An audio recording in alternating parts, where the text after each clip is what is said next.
Produsen mobil Honda mengambil langkah strategis dan simbolis dalam sejarah panjang perusahaan, di mana raksasa otomotif asal Jepang ini secara resmi mengumumkan perombakan desain logo H legendaris sebagai penegasan dimulainya fondasi kedua menuju era elektrifikasi penuh.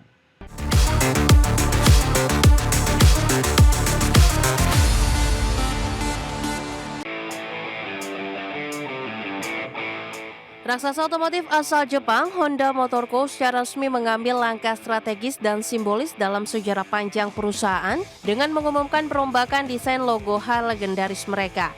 Di mana perubahan identitas visual ini tidak hanya sekedar penyegaran estetika, melainkan sebagai penegasan dimulainya fondasi kedua Honda menuju era elektrifikasi penuh. Seperti diketahui, logo H klasik yang telah menjadi wajah Honda sejak 1963 ini diimajinasikan ulang dengan desain terbaru yang tampil lebih minimalis, termasuk menanggalkan bingkai kotak yang selama ini menjadi ciri khas, sekaligus membentuk siluet menyerupai dua tangan yang terbentang sebagai representasi semangat perusahaan menuju transformasi teknologi cerdas.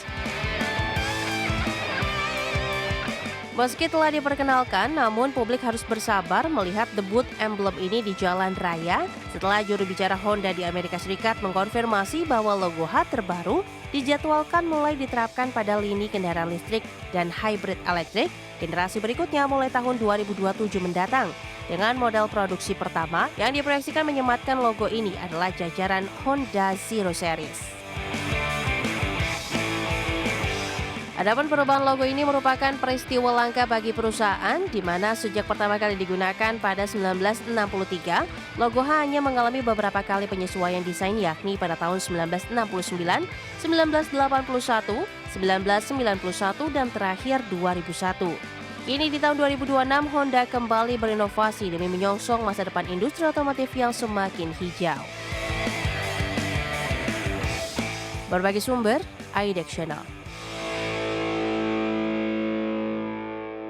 PT Raharja Energi Cepu Tbk atau Ratu telah menghabiskan seluruh dana hasil penawaran umum perdana saham atau IPO per akhir 2025.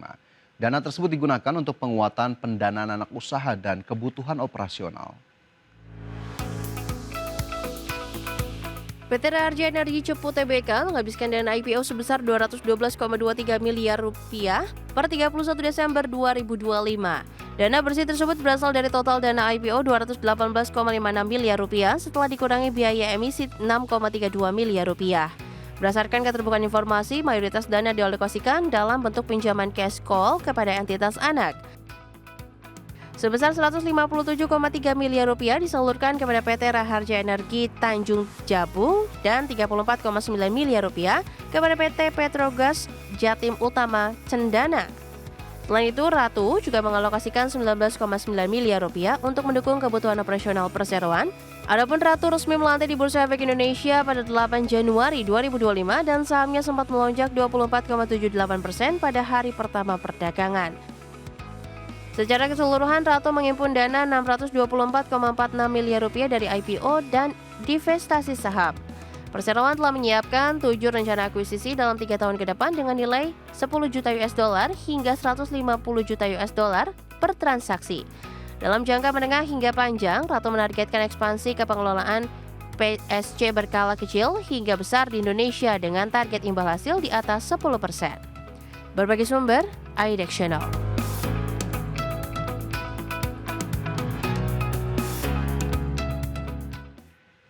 Emiten perbankan PT Bank Mandiri Persero Tbk telah menggunakan seluruh dana dari penerbitan obligasi berkelanjutan 1 tahap 1 tahun 2025. Berdasarkan keterbukaan informasi di BEI pada 12 Januari 2026, dipaparkan jika total dana penerbitan sebesar Rp5 triliun telah habis dipakai untuk ekspansi kredit. Direktur Treasury and International Banking PT Bank Mandiri Persero Tbk Ari Rizaldi menjabarkan dana sebesar Rp33,68 miliar digunakan untuk biaya penawaran umum, termasuk biaya jasa penjamin efek, jasa akuntan, jasa konsultan hukum, ahli keberlanjutan, jasa notaris, wali amanat, pemeringkatan, pencatatan efek, pernyataan pendaftaran, dan biaya lainnya. Adapun hingga November 2025, emiten berkode saham BMRI telah menyalurkan kredit sebesar Rp1.452 triliun atau tumbuh 13,1% secara tahunan. Dengan total aset Bank Mandiri menjadi naik sekitar 14,6% secara tahunan menjadi 2.120 triliun rupiah.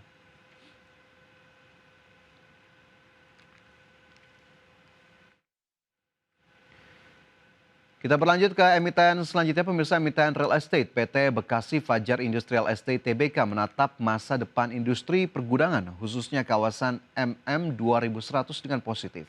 Hal tersebut didukung permintaan yang kuat di sejumlah faktor, khususnya dari sektor data center, farmasi, otomotif, serta makanan dan minuman. Emiten Real Estate PT Bekasi Fajar Industrial Estate Tbk menatap masa depan industri pergudangan khususnya kawasan MM 2100 dengan lebih positif. Hal tersebut didukung oleh permintaan yang kuat dari sejumlah faktor khususnya dari sektor data center, farmasi, otomotif, elektronik, logistik, serta makanan dan minuman. Head of Corporate Finance and Investor Relation PT Bekasi Fajar Industrial Estate Tbk, Rika Mandasari mengatakan bahwa infrastruktur yang saling terpaut seperti water treatment plant, wastewater treatment plant, sistem keamanan 24 jam, hingga konektivitas broadband berkecepatan tinggi juga turut mengunggulkan kawasan pergudangan tersebut. Dengan letaknya yang tidak jauh dari pintu tol Jor 2 dan tol Cibitung, membuat lokasi perseroan sangat strategis untuk kegiatan logistik dan industri. Oleh karena itu, guna menangkap tingginya permintaan, emiten berkode saham BST telah meluncurkan Beva Industrial Hub sebagai kawasan yang menawarkan konsep gudang dan pabrik siap pakai dengan solusi terintegrasi untuk mendukung kebutuhan pabrik, manufakturingan, dan pergudangan. Secara umum, tingkat okupansi fasilitas pergudangan sewa BST cukup tinggi dengan model digunakan didominasi oleh sewa jangka menengah hingga panjang. Adapun dalam jangka menengah, pihak perusahaan akan terus mengembangkan fasilitas industri yang tersedia secara bertahap untuk mewujudkan dinamika permintaan, situasi pasar, serta strategi bisnis perseroan.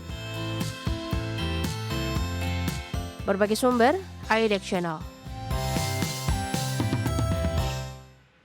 Emiten pertambangan PT Vale Indonesia Tbk mengungkapkan pasar ekspor untuk produk hilirisasi nikel yaitu Nickel Matte untuk tahun 2026 masih berfokus pada pemenuhan kebutuhan pasar di Jepang, di mana negeri Sakura merupakan pasar dengan long-term contract agreement perseroan dengan tujuan pengiriman ke Vale Japan Limited dan Sumitomo Metal Mining Co. Ltd.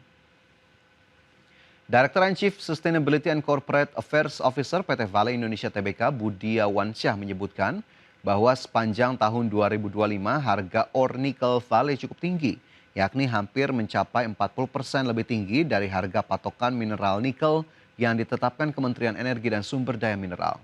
Dengan proses perizinan yang telah lengkap, pihak perusahaan meyakini seluruh aktivitas pekerjaan kini dapat berjalan normal, patuh dan berkelanjutan.